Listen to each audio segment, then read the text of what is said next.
Hello everyone, welcome back. तो last class तक हमने मैग्नेटिज्म की थोड़ी सी चर्चा कर ली थी। आज की क्लास में हम लोग इलेक्ट्रोमैग्नेटिक इंडक्शन की शुरुआत करने वाले हैं। कैसे क्या ईएमआई में चीज़ें होती, थोड़ा सा रफ्तार में चलेंगे और जल्दी से चीज़ें कवर करने की कोशिश करेंगे। क्या चीज़?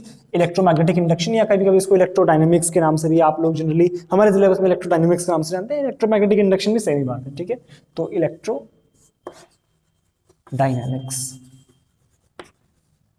या इलेक्ट्रोमैग्नेटिक इंडक्शन, ठीक है। इलेक्ट्रोमैग्नेटिक इंडक्शन या इलेक्ट्रोडायनेमिक्स से हम शुरुआत करते हैं तो बेसिक बात इसमें ये होती है कि जब भी जो हमारा इलेक्ट्रोस्टैटिक था उसकी जब बात करें तो वहाँ पे चार्ज जो था वो स्टेशनरी चार्ज था। जब मैग्नेटिज्म की बातें करें तो चार्ज वहाँ पे एक कांस्टेंट वेलोसिटी से मूव करता था। बट यहाँ पर क्या होता है, एक तरह से बोल सकते हैं चार्ज एक्सीलरेट करता है। तब हमारा इलेक्ट्रोडायनेमिक्स की बातें होती है, वहाँ combined electric plus magnetic field की थोड़ी थोड़ी चर्चा होती है, ठीक सर। यहाँ पे होता क्या है कि सपोज दैट हमारे पास एक लूप दिया हुआ है, ये एक लूप है, क्लोज लूप है, और यहाँ से कुछ ना कुछ मैग्नेटिक फील्ड पास हो रहा है ना। यहाँ से कुछ मैग्नेटिक फील्ड पास हो रहा है इस लूप से। तो एक बात हमें समझनी पड़ेगी कि अगर मैग्नेटिक फील्ड पास हो रहा है तो हम यहाँ पे देख सकते हैं कि फ्लक्स, जो इलेक्ट्रिक फ्लक्स डिफाइन किया था वैसे मैग्नेटिक फ्लक्स हम डिफाइन करते हैं। इसको फाई बी से दिखाते हैं। Phi B is nothing but magnetic flux, है ना। तो जो मैग्नेटिक फ्लक्स होता है ये है क्या, बेसिकली नंबर ऑफ वही मैग्नेटिक फील्ड लाइन, जैसे उसमें इलेक्ट्रिक फील्ड लाइंस था, यहाँ पर मैग्नेटिक फील्ड लाइंस है। तो number of magnetic field lines passing through this area, ठीक है। तो इसको हम सिंपली बी डॉट ए से दिखाते हैं। हमारे पास ये एक स्केलर क्वांटिटी होती है और इसकी यूनिट क्या होती है हमारे पास, वेबर। इसकी यूनिट क्या होती है, वेबर, है ना। अच्छा, बी डॉट ए या सिंपली बी ए कॉस थीटा नॉर्मली लिख सकते हैं। एक बहुत मेजर चीज होती है जब हमारा जो इलेक्ट्रिक फील्ड, सॉरी जो हमारा मैग्नेटिक फील्ड वैरी करता है, या मैग्नेटिक फील्ड से बात करें, जो फ्लक्स होता है, जब फ्लक्स वैरी करता है, जब फ्लक्स वैरी करता है तो वास्तविकता में होता क्या है कि कहीं ना कहीं एक नई क्वांटिटी, एक क्वांटिटी जिसको बोलते हैं हम इलेक्ट्रोमोटिव फोर्स या ईएमएफ, क्या बोलते हैं, ईएमएफ, वो इंड्यूस हो जाता है। एक नया ईएमएफ इंड्यूस हो जाता है इस लूप में, जिसको बोलते हैं हम ईएमएफ, ठीक है। और उसको बोलना चाहिए हमें इंड्यूस्ड ईएमएफ। क्या बोलना चाहिए, इंड्यूस्ड ईएमएफ, ठीक है ना। इंड्यूस्ड ईएमएफ क्या होता है, जब भी फ्लक्स में चेंज होगा, जब फ्लक्स हमारा चेंज होगा तो उस लूप में ईएमएफ इंड्यूस हो जाएगा। सिंपल। जो ये ईएमएफ इंड्यूस होता है ये फ्लक्स के चेंज होने की वजह से होगा। फ्लक्स चेंज कब होगा, जब मैग्नेटिक फील्ड चेंज होगा या एरिया चेंज होगा, या बी ए कॉस थीटा इसको नॉर्मली लिख सकते हैं, या थीटा भी तो चेंज हो सकता है। मतलब the angle between B and A, अगर ये भी चेंज होगा तो हमारा फ्लक्स वैरी करेगा, और फ्लक्स वैरी करेगा तो इंड्यूस ईएमएफ चेंज होगा। तो कुल मिला के ऐसे समझ सकते हो कि जो नंबर ऑफ फील्ड लाइंस हैं जो पास हो रही हैं इस लूप से, अगर इनकी क्वांटिटी चेंज होती है, अगर इस इतनी जगह में से जो क्वांटिटी है इनकी वो चेंज होती है, तो कहीं ना कहीं इसमें से एक इंड्यूस ईएमएफ इंड्यूस हो जाता है, मतलब एक ईएमएफ इंड्यूस हो जाता है, इसको हम इंड्यूस ईएमएफ बोलते हैं। और इसकी वजह से करंट आ जाती है, इसको क्या बोलते हैं हम, इंड्यूस्ड करंट, इंड्यूस्ड करंट। और इंड्यूस्ड करंट जो आ रही है इसकी पर्टिकुलर डायरेक्शन होती है, इसका एक पर्टिकुलर मैग्नीट्यूड होता है। वैसे हमारा इंड्यूस ईएमएफ उसका पर्टिकुलर मैग्नीट्यूड आता है। इसको दिया जाता है फैराडेज लॉ से। किससे, Faraday's law. Faraday's first law देता है मैग्नीट्यूड ऑफ हमारा इंड्यूस ईएमएफ, और इसका मैग्नीट्यूड जो आता है that is E, simply E is equal to minus d phi B by D t. This is induce EMF. यहाँ पे फाई बी हमारा चेंज होगा अगर समय के साथ में, तभी इंड्यूस ईएमएफ आएगा। और ये जो नेगेटिव साइन है that is giving some kind of direction, और उसको मैं बताऊंगा अभी क्या है वो डायरेक्शन। जो डायरेक्शन है बेसिकली किसकी, इंड्यूस करंट की। इंड्यूस करंट की जो डायरेक्शन होती है वो इस तरह से होती है कि ये उस रीजन को अपोज करती है जिसकी वजह से ये पैदा हो रही है। मतलब समझ रहे हो कि सपोज दैट यहाँ पर मैग्नेटिक फील्ड बढ़ रहा था, कहाँ पे, अंदर की तरफ मैग्नेटिक फील्ड बढ़ रहा था, तो इसकी वजह से चूंकि मैग्नेटिक फील्ड बढ़ रहा है इसका मतलब फ्लक्स चेंज होगा। जब फ्लक्स चेंज होगा इसका मतलब इंड्यूस ईएमएफ आएगा, और जब इंड्यूस ईएमएफ आएगा इसका मतलब इंड्यूस करंट भी आएगी। तो इंड्यूस करंट ऐसे प्रोड्यूस होगी कि वो उस बढ़ते हुए मैग्नेटिक फील्ड को घटाना चाहेगी। तो घटाने के लिए चूंकि अंदर की डायरेक्शन में बढ़ रहा है, इसका मतलब क्या है कि अगर हम एक बाहर की तरफ मैग्नेटिक फील्ड प्रोड्यूस करें तो उससे जो नेट मैग्नेटिक फील्ड है वो कम होगा।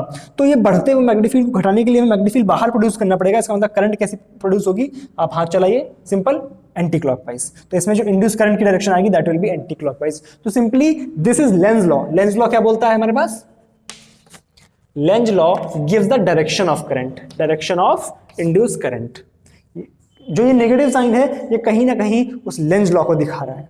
सिंपल। अब हमें ईएमएफ निकालना, मेन काम हमारा क्या होता है, ईएमएफ निकालना, उससे करंट निकाल सकते हैं। करंट हम कैसे निकालेंगे, simply I is equal to EMF by resistance. Simple. कोई कंफ्यूजन यहां तक? चले 2-4 सवाल करेंगे, अभी अच्छे से प्रैक्टिस हो जाएगी, ठीक है? उतारो इसको। अब थोड़ी सी इस पे 2-4 सवाल करते हैं ताकि थोड़ा कॉन्सेप्चुअल क्लैरिटी हो जाए कि कैसे हमें अप्लाई करना है इन क्वेश्चंस को, ठीक है? मान लो हमारे पास ये एक सिमिलर काइंड ऑफ लूप था, ठीक है, जिससे मैग्नेटिक फील्ड पास हो रहा है,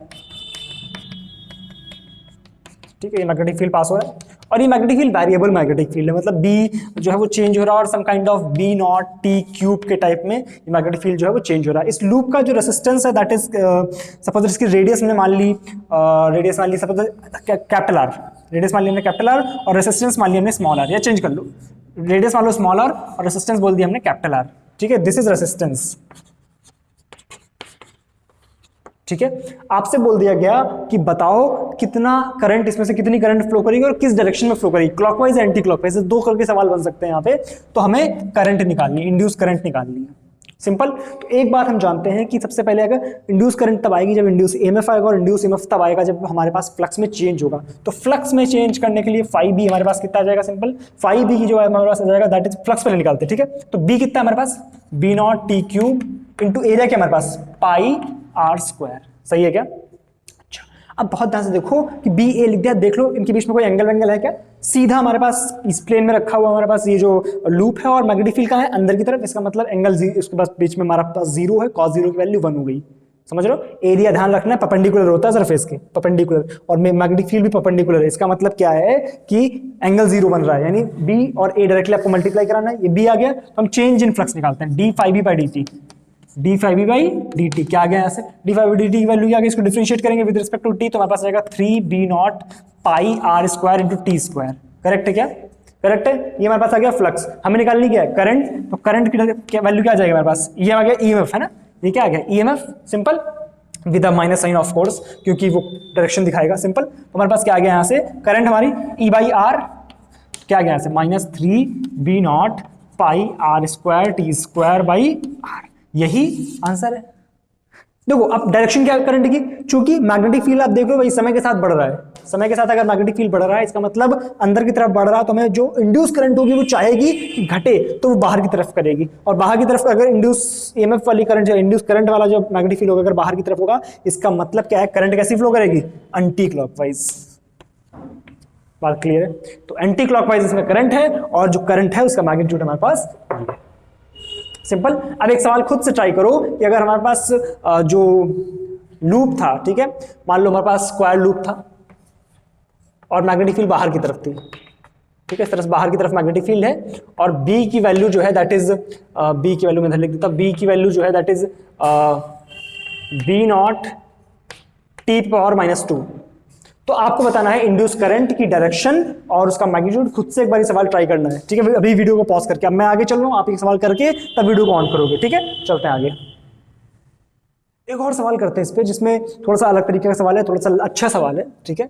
मान लिया हमारे पास एक इस तरह का मैग्नेटिक फील्ड था, ठीक है, इस तरह का मैग्नेटिक फील्ड है जो यहां से शुरू हो रहा है इस रीजन से, और यहां पर हमने क्या किया, एक स्क्वायर लूप रख दिया, क्या रख दिया, स्क्वायर लूप रखा, ये हमारा स्क्वायर लूप है जो इधर v वेलोसिटी से जा रहा है, ठीक, इसकी डायमेंशंस हमारी साइड्स a है सारी, ठीक, और इसका रेजिस्टेंस जो है दैट इज, चलो रेजिस्टेंस की बात करते हैं, पहले हम निकालते हैं इंड्यूस ईएमएफ कितना होगा, जब ये अंदर एंटर करेगा तब हमारे पास इंड्यूस ईएमएफ कितना आ रहा होगा, ठीक है। एक बात तो मैं समझ आती है कि जब एक बार अंदर एंटर कर जाएगा, मान लो पूरा का पूरा यहाँ पे ऐसे रखा हुआ है, तो इसमें जितनी फील्ड लाइंस पास हो रही है और आगे जब बढ़ता जाएगा, क्योंकि कॉन्टिन्यूअस मैग्नेटिक फील्ड है, इसका मतलब मैग्नेटिक फील्ड चेंज नहीं होगा, क्योंकि जितनी लाइंस यहाँ पर पास होंगी उतनी लाइंस यहाँ पर पास होगी। बट जब ये एंटर कर रहा होगा तो इसमें नंबर ऑफ फील्ड लाइंस बढ़ रही होंगी एक तरह से, क्यों, क्योंकि अभी थोड़ी सी आ रही है, फिर थोड़ा सा और अंदर गया, थोड़ी सी और बढ़ गई, क्योंकि जैसे जैसे मैग्नेटिक फील्ड रीजन में एंटर करेगा वैसे वैसे नंबर ऑफ फील्ड लाइंस बढ़ती जाएंगी, बट उसके बाद भी कॉन्स्टेंट हो जाएंगी, ठीक। तो हम लोग तब तक निकालेंगे जब तक इस मैग्नेटिक फील्ड लाइंस जो है वो बढ़ रही है, ठीक।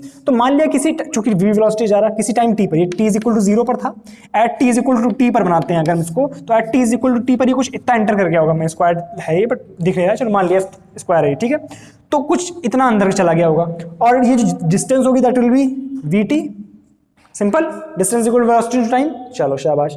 अच्छा, जब ये हमारे पास इतनी डिस्टेंस अंदर जा चुका है और इसके साइड चारों a है, तो ये डिस्टेंस तो a ही है, तो इसका एरिया कितना ही है, a इंटू वी टी, सही है। एरिया क्या है इसका, A V T, magnetic field constant है बी नॉट, है ना, सिंपल। तो हमारे पास यहाँ से सिंपल फ्लक्स क्या आ जाएगा, फ्लक्स आ गया हमारे पास B इंटू ए, है ना। B कितना है B नॉट, A कितना है AVT, करेक्ट। हमें क्या निकालना है इंड्यूस EMF, तो E का एक्सप्रेशन क्या आ गया माइनस d∅dt, डिफरेंशिएट करो T के रेस्पेक्ट में क्या आ जाएगा minus B not AV, this is the final answer. Simple. तो आपने करना क्या है, आपने सिंपल जो भी हमारे पास फ्लक्स दिया गया, फ्लक्स वाले पास जो भी हमारे पास डाटा दिया गया उससे फ्लक्स कैलकुलेट करना, फ्लक्स को डिफरेंशिएट करके हमें EMF निकाल लेना है। कोई कंफ्यूजन आता है? अच्छा, अब एक काम करते हैं, थोड़ा सा आगे चलते हैं और उसमें देखते हैं कि डिफरेंट डिफरेंट चीजों में और कैसे EMF को हम कैलकुलेट करते हैं। इसमें नेक्स्ट चीज है मोशनल EMF। क्या है मोशनल EMF, किस किस तरीके के EMF होते हैं वो सब कुछ देखते हैं आज, ठीक है। मोशनल EMF होता क्या है कि सिंपली हमारे पास मान लो ये मैग्नेटिक फील्ड था, ठीक, और यहां पर एक रॉड रखी हुई थी इस तरह से, ये एक रॉड थी, ये रॉड जो है वो मैग्नेटिक फील्ड में, सपोज ये रॉड है हमारे पास और मैग्नेटिक फील्ड अंदर की तरफ है और ये रॉड जो है इस तरफ मूव कर रही है, ठीक है, इस तरफ v वेलोसिटी से मूव कर रही है। तो एक बात आपको समझनी पड़ेगी कि अगर ये रॉड मेटालिक है, एक बात ध्यान रखना, रॉड जो है मेटालिक रॉड है और ये इस तरह से मूव कर रही है, ठीक। जब रॉड मूव कर रही है तो मेटल्स में फ्री इलेक्ट्रॉन्स यानी फ्री चार्जेस बेसिकली, तो फ्री चार्जेस इस तरह से मूव कर रहे हैं और जब एक चार्ज मैग्नेटिक फील्ड में मूव करता है तो उस पर फोर्स लगता है QVB, याद है F is equal to QV cross B, याद है QVB फोर्स, ठीक। तो ये फोर्स लगेगा इस पर। अच्छा, मान लिया हमारे पास कोई एक इलेक्ट्रॉन था ये, ठीक, ये एक इलेक्ट्रॉन था, सिंपल। अब चूंकि इसकी वेलोसिटी इधर है, मैग्नेटिक फील्ड इधर, QV क्रॉस B, डायरेक्शन ये आएगी, चूंकि इलेक्ट्रॉन नेगेटिव है तो फोर्स अपोजिट हो जाएगा, QV क्रॉस B, पॉजिटिव होता तो ऊपर, नेगेटिव होगा तो नीचे, QV क्रॉस B, सिंपल। तो सारे पॉजिटिव चार्जेस कहां आ जाएंगे, ऊपर वाले पे, और नेगेटिव चार्जेस नीचे वाले पे, सिंपल। अच्छा, जब पॉजिटिव नेगेटिव इस तरह से सेपरेट होंगे, जब पॉजिटिव नेगेटिव इस तरह से सेपरेट होंगे कि ऊपर पॉजिटिव नीचे नेगेटिव, तो अब जो है एक टाइम, भाई देखो ये पॉजिटिव ये नेगेटिव, तो पॉजिटिव से नेगेटिव की डायरेक्शन में एक इलेक्ट्रिक फील्ड इंड्यूस हो जाएगा, ये क्या है इलेक्ट्रिक फील्ड। और जो इलेक्ट्रिक फील्ड इंड्यूस हो रहा है, मान लो इसकी जो लेंथ थी दैट इज D, ठीक है ना, तो जो भी L मान लो सिंपल, तो जो भी ये इलेक्ट्रिक फील्ड इंड्यूस हो रहा है वो इलेक्ट्रॉन्स पे अपोजिट डायरेक्शन में फोर्स लगाएगा, भाई इलेक्ट्रॉन को इधर खींचेगा और पॉजिटिव चार्ज को अपोजिट डायरेक्शन में। तो एक टाइम वो आएगा जब ऊपर वाला फोर्स, चूंकि पॉजिटिव चार्ज पे मैग्नेटिक फील्ड ऊपर फोर्स लगा रहा है और इलेक्ट्रिक फील्ड नीचे, है ना, ये मैग्नेटिक फील्ड वाला, ये इलेक्ट्रिक फील्ड वाला। तो एक टाइम आएगा जब दोनों फोर्सेस बैलेंस हो जाएंगे, दोनों फोर्सेस बैलेंस हो जाएंगे यानी ऊपर वाला QVB, है ना, और नीचे वाला QE इलेक्ट्रिक फील्ड वाला फोर्स, दोनों बैलेंस हो जाएंगे, यानी उस टाइम पे इलेक्ट्रिक फील्ड की वैल्यू कितनी होगी V into B, this is the value of electric field. अच्छा, तो कितना EMF इंड्यूस होगा, यानी कितना वोल्टेज डिफरेंस, कितना पोटेंशियल डिफरेंस इनके जो एजेस है उनके बीच में आ जाएगा। तो पोटेंशियल डिफरेंस को हम सिंपली V से दिखते हैं, तो V is equal to ED होता है, V is equal to ED, E कितना हमारे पास VB, तो हमारे पास VD अगर डाला, सॉरी VB है ना, तो VB अगर हम डाल रहे हैं, D की वैल्यू कितनी, लेंथ इसकी L, तो यानी हमारा फॉर्मूला क्या बन गया VBL, this is the potential difference, या बोल सकते हैं इंड्यूस EMF, यही क्या है इंड्यूस EMF, ये हमारे पास है इंड्यूस EMF इन दिस। तो इंड्यूस EMF कितना आ रहा है, अगर हमारे पास एक रॉड है जिसमें जो मूव कर रही है इन द मैग्नेटिक फील्ड, तो उसमें जो EMF आ रहा है that is called motional EMF, और उसका एक्सप्रेशन आ रहा है हमारे पास simply VBL, this is the motional EMF in rod, simple. कोई कंफ्यूजन यहां तक? ऐसे दो चार सवाल इस पे भी करेंगे तो चीजें क्लियर होंगी, ठीक है, इसको नोट करो। इसका जनरल फॉर्म भी देख लेते हैं, जनरल फॉर्म किस तरह से बनेगा। भाई जब हमने इलेक्ट्रिक फील्ड को मैग्नेटिक फील्ड से बैलेंस कराया तो हमने लिखा QVB is equal to QE, है ना, तो मैग्नेटिक फोर्स जो था दैट वाज Q, उसका जगह प्रॉपर फॉर्म लिखे तो that is QV cross B, है ना, और उसको हम बैलेंस करा रहे हैं QE से, तो QE वेक्टर है, तो यहाँ पे E वेक्टर जो आ रहा है that is in the direction of V cross B, और जब हम पोटेंशियल डिफरेंस लिखते हैं तो that is nothing but V dot D, है ना, V डॉट D, और D हमारे पास L था तो सिंपल क्या आ जाएगा V cross B dot L, this is the induce EMF, proper expression of motional EMF, basically induce EMF क्या, motional EMF in that rod, moving rod, simple.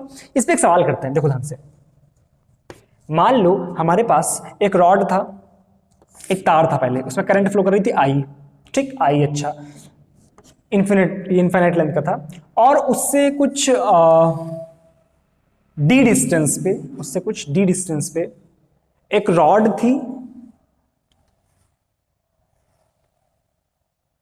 थी, simple, और वो जो रॉड है वो इस तरह से मूव कर रही है, इस डायरेक्शन में मूव कर रही है, सिंपल। आपको बताना है, या पहले ये वाला करते हैं, ये रॉड जो है वो इस तरह से मूव कर रही है, सपोज दैट इस तरह से रखी हुई रॉड, और इसकी लेंथ हम ये मान लेते हैं a डिस्टेंस और इसकी लेंथ भी मान लेते हैं a, और ये रॉड जो है इस तरह से v वेलोसिटी से मूव कर रही है। आपसे पूछा गया है find the induce EMF in this rod. Simple करने का तरीका क्या है, करने का बिल्कुल सिंपल तरीका है कि आपने चूंकि एक बात ध्यान से देख ली कि जब हम VBL लिख रहे हैं तो उसमें B कांस्टेंट, बट यहाँ पर V वेरिएबल है। जब क्योंकि भाई आप सोचो ये तार है, तार के पास मैग्नेटिक फील्ड होगा और जैसे जैसे आप दूर जाओगे वैसे मैग्नेटिक फील्ड घटता है। B का फॉर्मूला हमारे पास क्या होता है तार के पास में, μ0I/2πr, इनफाइनाइट वायर अगर यही फॉर्मूला होता है। जैसे जैसे आर बढ़ेगा वैसे वैसे मैग्नेटिक फील्ड घटेगा, तो मैग्नेटिक फील्ड कांस्टेंट तो नहीं है यहाँ से तक। जब मैग्नेटिक फील्ड कांस्टेंट नहीं है तो तरीका क्या है इस सवाल को करने का, एलिमेंट ले लो। कैसे, एक्स पे जाकर के dx का एलिमेंट लो, एक्स पे जाकर के dx का एलिमेंट लो। ध्यान से देखो इस dx एलिमेंट की वेलोसिटी ऊपर की तरफ है। सिंपल, कितनी वेलोसिटी है v, कितनी वेलोसिटी है v। अब इस dx भाई हम मान सकते हैं चूंकि इतनी छोटी लेंथ है कि हम मान सकते हैं कि इसके लिए वेलोसिटी सॉरी जो मैग्नेटिक फील्ड है दैट इज कांस्टेंट, तो इसके लिए छोटा सा मोशनल ईएमएफ de हम क्या लिखेंगे, फॉर्मूला क्या था VBL, तो v ऊपर की तरफ है ना, b कितना है मैग्नेटिक फील्ड इस पॉइंट पे, तो μ0I/2πx करेक्ट है, इनटू लेंथ कितनी इतनी छोटे से एलिमेंट की dx। करना क्या है, इंटीग्रेट। x की लिमिट कहां से कहां तक, x की लिमिट कहां से कहां तक, रॉड की स्टार्टिंग से एंड तक, यानी रॉड शुरू कहां से हो रही a से और खत्म कहां पर हो रही 2a पर, ना इधर इक्वल लगा लेते हैं, तो a से 2a कर दो इंटीग्रेट, क्या आ जाएगा यहाँ से μ0I/2π 1/x का इंटीग्रेशन ln x, तो ln x में हम लिमिट रखेंगे तो ln x में लिमिट रख रहे हैं a से 2a, तो सिंपल क्या आ जाएगा, डायरेक्टली कर दूं 2a/a है ना, 2a/a, तो a से a कैंसिल हो गया, ln2 बचा, तो आंसर क्या है μ0I/2π इंटू ln2। कोई कंफ्यूजन इसमें, पक्का 100% उतारो। इसी में वो जो अभी मैंने सवाल लिखा था उसको कर लेते हैं, सिंपल सा सवाल है हालांकि, लेकिन फिर भी कर लेते हैं कि हमारे पास ये वायर था, ठीक है, इनफाइनाइट लेंथ का, इसमें करंट आई फ्लो कर रही थी, इससे कुछ a डिस्टेंस पे एक रॉड है, ये इधर की तरफ मूव कर रही है। तो खुद सोचो ध्यान से, मान लिया इसकी लेंथ जो है दैट इज l, तो खुद सोचो ध्यान से कि इसमें कितना इंड्यूस ईएमएफ आएगा। E इज इक्वल टू क्या होता है VBL, तो एक पर्टिकुलर इंस्टेंट पे अगर देखा जाए, इस पर्टिकुलर इंस्टेंट पे इस पे मैग्नेटिक सॉरी इंड्यूस ईएमएफ कितना है, velocity v, magnetic field μ0I/2πa into l की वैल्यू l, ये आंसर है, खत्म। कोई कंफ्यूजन यहाँ तक, सिंपल। अच्छा अब देखना इसी में एक अच्छी वैरायटी, इस साथ क्वेश्चन आया भी हुआ IIT एग्जाम में। क्वेश्चन क्या था, वहां पे एक वायर था इनफाइनाइट लेंथ वाला, आई करंट फ्लो कर रही थी और इससे कुछ a डिस्टेंस पे एक लूप था, और उस लूप में उस लूप में हमारे पास इस तरह से लूप जो है मूव कर रहा था, इस तरह से लूप जो है वो मूव कर रहा था इस तरफ को, सिंपल, या मान लो इस तरफ से नहीं तो इस तरफ को मूव कर रहा है, मान लो इस तरफ को मूव कर रहा है, ठीक, इस तरफ को दिया गया था, और इस लूप की भी साइड चारों a दे दी गई थी, ठीक। अब आपसे बोला गया था find the induce EMF in this rod. तो एक बात बहुत ध्यान से देखना कि यहाँ पर जो इंड्यूस ईएमएफ आएगा और यहाँ पर जो इंड्यूस ईएमएफ आएगा, दोनों की क्वांटिटी अलग अलग, सेम एक तरह से बोल सकते हैं, ये वाला सवाल तो ये तो नहीं, लेकिन ये रॉड अगर सीधी मूव करती जा रही है ऊपर की तरफ, तो बहुत ध्यान से देखो वेलोसिटी ऊपर की तरफ है, सिंपल, और ये रॉड अगर ऊपर की तरफ मूव कर रही है तो v cross b dot l करोगे तो v ऊपर की तरफ, b अंदर की तरफ, यानी v क्रॉस b की डायरेक्शन ये आई, v क्रॉस b की डायरेक्शन ये आई, और l इधर की तरफ है, तो डॉट l करोगे तो इसमें भी आपका इंड्यूस ईएमएफ आएगा, या इसको इंड्यूस ईएमएफ आएगा तो, बट इसमें ना इंड्यूस ईएमएफ जीरो हो जाएगा, इंड्यूस ईएमएफ इसमें जीरो बन जाएगा शायद, क्योंकि v क्रॉस b है ना, ये आया आपके पास, और डॉट l करोगे, डॉट l, तो डॉट प्रोडक्ट करना है, सॉरी डॉट प्रोडक्ट करना है, तो v cross b dot l करोगे तो इंड्यूस ईएमएफ जो भी आएगा, ठीक है। अच्छा, और हमारे पास मैग्नेटिक फील्ड अंदर की तरफ है, तो v क्रॉस b अगर आप कर रहे हो तो फोर्स हमारे पास किधर लगेगा, इस पे v क्रॉस b फोर्स इधर लगेगा, यानी ये हमारे पास सेपरेट नहीं हो पाएगा, इसमें इंड्यूस ईएमएफ नहीं बनेगा।